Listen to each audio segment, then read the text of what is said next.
ቆያችሁ። እንግዲህ የካያ ድራማ ቀጣይ ክፍል ነው ማለት ነው። እንግዲህ በባለፈው ክፍል እንዳየነው ትርሲት ሞታለች። በትርሲት መሞት ደግሞ ተመርኩዞ ልጆቿን እንግዲህ እኔ ወስዳለሁ እየተጣሉባቸው ነው ማለት ነው። እንግዲህ አያቲቱ የትርሲት እናት እኔ ነኝ ወስጄ ልጆቼን የማሳድጋቸው እያለች ነበር ማለት ነው። እንግዲህ በዛም ደግሞ ብሩኬ አልፈለገም፣ ልጆች እንዲሄዱ አልፈልግም እያለ ነበር ማለት ነው እያለ ነበረ።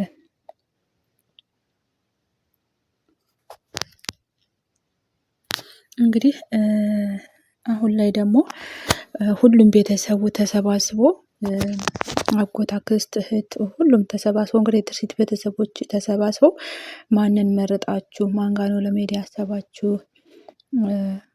አያት ጋ ነው ወይስ አጎት ጋ ነው መሆን የፈለጋችሁት? እያሉ እንግዲህ እያስመረጧቸው ነው ማለት ነው። አያታቸው እንግዲህ ሴት አያታቸው መውሰድ ትፈልጋለች። ብሩክም ደግሞ አባታቸው ነው ግን መውሰድ አይፈልግም። እንዲሄዱ አይፈልጉም። የሚፈልገው ከእሷ ጋር እሱ ጋር እንዲኖሩ ነው የሚፈልገው ማለት ነው። በዚህ ማለት እንግዲህ ብሩክ ከኔ ከአባታቸው መቼም አያታቸውን አይመርጡም እና ከኔ ጋር ይኖሩ እያለ ነው ማለት ነው። በዚህ ማለት እንግዲህ የትርሲት እናትና ብሩኬ ክርክር ውስጥ ገብተዋለኝ። አያታቸውም እንግዲህ ወንድ አያታቸው የትርሲት አባትም ራሳቸው ልጆቹ ይምረጡ፣ እናንተ ዝም በሏቸው እና ራሳቸው ደስ ወዳላቸው ይሆኑ ይሏቸዋል ማለት ነው። በዚህ ማለት እንግዲህ በጣም ተጨናንቋል። ልጆቹ መምረጥ አልቻሉም።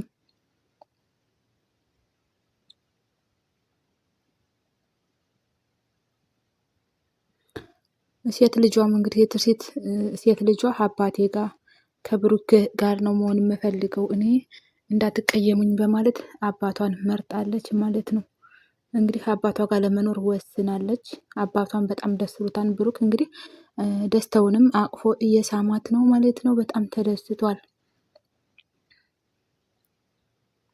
ፌቨን እንግዲህ አባቷን መርጣለች።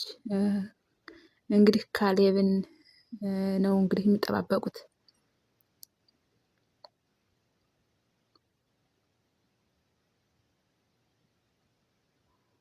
በዚህ ማል እንግዲህ አያት በጣም ተናዳለች። ብሩክም ሲናገር እንግዲህ አፋፉን እያለችው እና እየተቆጣችው ነው ማለት ነው። ምክንያቱም እየረበሽከኝ ነው፣ አታናደኛለች፣ ንዴቷን እየገለጸኝ ነው። በዚህም ማል እንግዲህ የብሩክ ወንድ ልጅ ማንን ይመርጣል? ፌቨን እንግዲህ ጅል ስለሆነ አባቷን መርጣለች በማለት እንግዲህ አያቷ እየሰደበቻት ነው። ነፈዝናት እንዳባቷ እያለች እንግዲህ አያት እየተሳደበ ማለት ነው። እንግዲህ በዚህ መሀል በጣም እየተሳደበ ነው። ባሏንም፣ አማቾቿንም፣ ልጆቿንም መሳደብ ጀምራለች ማለት ነው። የትርሲት አባት፣ የትርሲት እናት ካሌብም እንግዲህ ማንን ትመርጣለህ ብለው እያጨናነቁት ነው ማለት ነው። ካሌብ በጣም ተጨናንቋል። ካሌብ እንግዲህ አባቱን እንደሚወደውና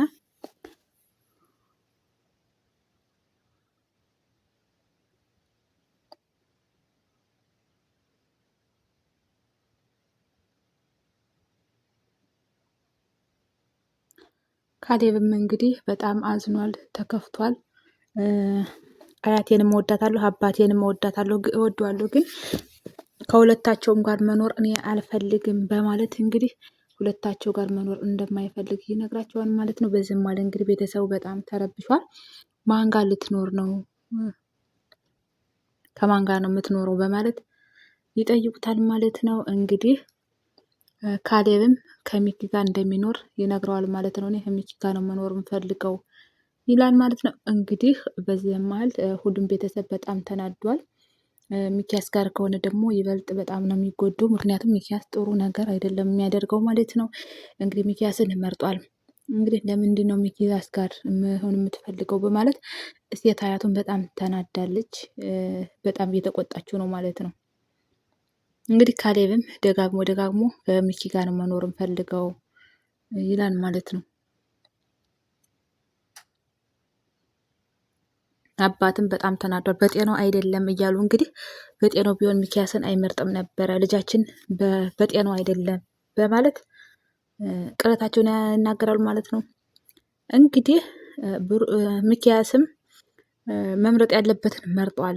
እንግዲህ መምረጥ ያለበትን ነገር መርጧል፣ መብቱ ነው በማለት እንግዲህ ይናገራሉ ማለት ነው። እንግዲህ እንጀራ አባቱን ነው የመረጠው። እንጀራ አባትንም ለምን እንደመረጠ እንግዲህ በጣም ቅር ብሏቸዋል ማለት ነው። ሚኪያስም እንግዲህ በደስታ እና በመደሰት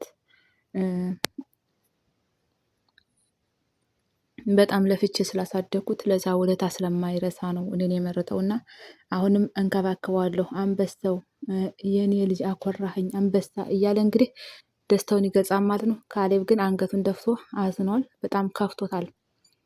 እንግዲህ አያታቸውም በጣም ተናዳለች። ካሁን በኋላ አያታቸው ብለው እንደማይጠሯትና ምንም ነገር ልታቀርባቸው እንደማትፈልግ ካሁን በኋላም እንደምትርቃቸው ትነግራቸዋለች። እንግዲህ ልጆችም ምን ነው አያቴ ምን ነው ብለው ሲጠይቋት እሷም አያቴ አትበሉኝ ካሁን በኋላ ብያለሁ አትበሉኝ በቃ ብላለች ማለት ነው። ምክንያቱም እንደዚህ ያለችበት ምክንያት ለምን እኔ ጋር አልሄዱም በማለት ተበሳጭታለች ማለት ነው። እንግዲህ ታይ የትርሲት አባትም ታይ እንደዚህ አታድርጊ፣ ዝም ብለሽ አንቺ ሀሳባቸውን መደገፍ አለብሽ ይሏታል ማለት ነው። በዚህም መሀል እንግዲህ እሷ አልፈለገችም፣ በጣም ተናዳለች። በዚህም መሀል ሚኪያስ እንግዲህ መሳለቅና ማንገራገር ይጀምራል ማለት ነው። እንግዲህ ቆየሽ መሸብሽ ለምን አትሄጂም እያለ እንግዲህ ሚኪያስ ማሾፍና መሳለቅ ይጀምራል ማለት ነው። ሊያናዳት እየሞከረ ነው ማለት ነው።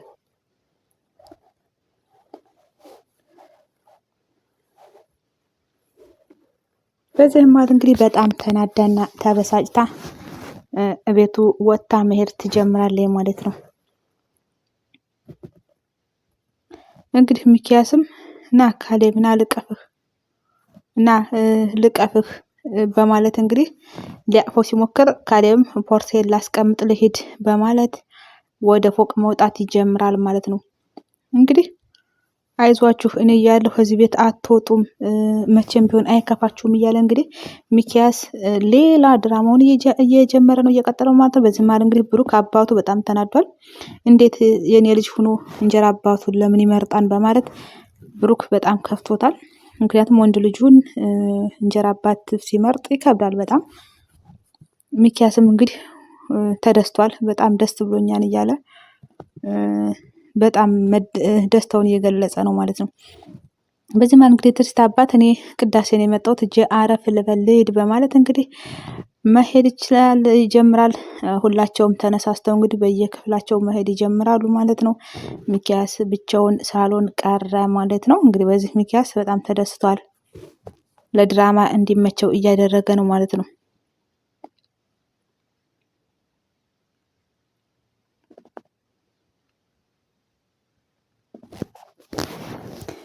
እንግዲህ ሚኪያስም ካሌብ ሞኝ እንደሆነና እንዴት ከአባቱና ከአያቱ እኔን አስበለጠ ይሄ ሞኝ ነው እያለ እንግዲህ መጀመሪያም የተደሰተው ለይምሰል ነበር፣ ዝም ብሎ ለማስመሰል ነበረ። ግን ተነስተው ሲሄዱለት ይሄ ሞኝ የሆነ ልጅ እኔን መረጠ፣ አይ ተጃጅሏን እያለ እንግዲህ መናደድ ይጀምራል መልሶ። እንግዲህ ከዚህ ቤት ልውጣ ብትሉ ማንም አያስወጣችሁም ሲጀመር ይላል ማለት ነው። እንግዲህ ሚኪያስን በመሳቅ ካሌብ አኩርቶኛል፣ የሚገርም ልጅ ነው እያለ በካሌብ እንግዲህ መሳቅ ይጀምራል። ይህ ሞኝ ለእኔ ያኮራኝ እንጂ እንዴት ከአባቱና ከእንጀራ አባት እንዴት እንጀራ አባትን ይመርጣል? አይ ልጅነት በማለት እንግዲህ በካሌብ መሳቅ ይጀምራል ማለት ነው። እውነትም እንግዲህ ካሌብ ልጅ ነገር ነው፣ ህፃን ነው። ለዛም ነው እንግዲህ የሚመርጠውን ነገር ያላወቀ ማለት ነው። ሚኪያስም እንዲደሰት ብሩክም ሊናደድ አይገባም። ልጆች አጓጉል ዕድሜ ላይ ሲሆኑ እነሱ እንደሚፈልጉት ጥፋት በስተቀር ሌላውን ነገር እነሱ እንደሚፈልጉት እየሄድን ከጥፋት ብቻ እየጠበቅናቸው ፍቃዳቸውን ማሳካት ነው ያለብን እንጂ ይሄ ሆንም የመረዳት አቅማቸው በጣም ዝቅተኛ ነው የሚሆነው ማለት ነው። ለዛም ነው ብሩክ እንግዲህ ፍቃዱን የጠበቀለት ግን እንዳይጎዳ ብሩክ እኔን ትቶኛል ብሎ መሸሽ የለበትም። ልጁን እንዳይጎዳ ማገዝ ነው ያለበት ማለት ነው። እንግዲህ የትርሲት እናትም ቤቷ ከሄደ በኋላ በማልቀስ እና በማዘን ልጅ ትርሲት ልጆችሽ ጠሉኝ በማለት ልጆቿ እንደጠሏትና አደራዋንም እየተዋጣች እንዳልሆነ የእሷን ማስታወሻ የሆነ ነገርም እያጣች እንደሆነ የትርሲት ልጆች ለትርሲት እናት እንግዲህ የትርሲት ማስታወሻዎች ናቸው፣ ምትክ ናቸው። ግን እነሱን እያጣች ነው ያለችው እና ልጄ አንቺን ማስታወስበት አጣሁ በማለት እያለቀሰችና እያዘነች እንግዲህ ሀዘኗን እንግዲህ መግለጽ ትጀምራለች ማለት ነው። ይህንም ደግሞ ትርሲትን በጣም ጎርታት ነበር እና ልጄ አንቺን ጎድቼሻለሁ፣ ነገር ግን እኔ አንቺን የምክስበት በልጆችሽ ነው፣ በልጆችሽ ልካስሽ ብዬ ነበረ፣ ግን አልተቻለም፣ ልጆችሽም ጠልተውኛል በማለት ታለቅሳለች ማለት ነው። እንግዲህ ብቻዋን ሁና እያዘነች ነው። ብቻዋን ናተኝ፣ ብቻዋን ቀርታለች ማለት ነው። እንግዲህ ልጆቿ ቢያንስ ጎኗ ቢሆኑ መጽናኛ የሆኗት ነበር። ይሄም ደግሞ አልሆነም። ልጆቿ ያሁን ጊዜ ልጅ መቼም አይታዘዝም ማለት ነው። የሚባለውን አይሰማም ያሁን ጊዜ ልጅ። በዚህ ማል እንግዲህ ልጆቹ አስከፍተዋታል። በዚህ ማል እንግዲህ ብሩኬ ደግሞ ሌላ ንዴት እየተናደደ ነው። እንዴት ነው ልጆቹ የእሱ ልጆች እንዴት እንጀራ አባትን እንደመረጡ በጣም ነው የሚገርመው። በዚህ ማል እንግዲህ ብሩኬ እና ርብቃ እየተናደዱ ነው ማለት ነው። በዚህ ማል እንግዲህ እንዴት አስፈራርቶት ይሆን እንዴ እያሉ ነው ማለት ነው። እንግዲህ ብሩኬና ርብቃም እያሰቡ ያሉት ምንድን ነው፣ ምናልባት አስፈራርቶት እንደሆነ ሚኪያስ አስፈራርቶት ቢሆንስ የሚል ስጋት አድሮባቸዋል። ርብቃም እንግዲህ ካላስፈራረው እንዴት ሊሆን ይችላል? እንዴት ሊመርጠው ይችላል? እንዴት ሊሆን ይችላል? በማለት እንግዲህ ማሰብና መስማማት ማውራት ይጀምራሉ ማለት ነው። በዚህ መሀል እንግዲህ ብሩክም ከፊታችን ነው ከፊታችን ስለሆነ የጠየቀው ምንም አላስፈራራውም እያሉ ነው። እንግዲህ ካሌብ ደግሞ የሚገርመው ነገር ሚኪያስን ይጠለዋል። አንድ የገረማቸው ነገር ይሄ ነው። እንዴት የሚጠለውን ሰው እንዴት መረጠ? ግን የሆነ ነገር የሆነ ልክ ያልሆነ ነገር አለ ማለት ነው ይላሉ ማለት ነው። በዚህ መሀል እንግዲህ ርብቃ ልጁን እስኪ ጠርተን እናናግረው፣ ልጁ ይምጣና እውነቱን ይናገር ይላሉ ማለት ነው። እንግዲህ በዚህ መሀል ብሩክ እንግዲህ አሁን መጠራት የለበትም፣ ቆይቶ ጠርተን እንጠይቀዋለን፣ እኔ የምቸኩልበት አለኝ ይላል ማለት ነው። ብሩክ እንግዲህ ይህ ነገር በጣም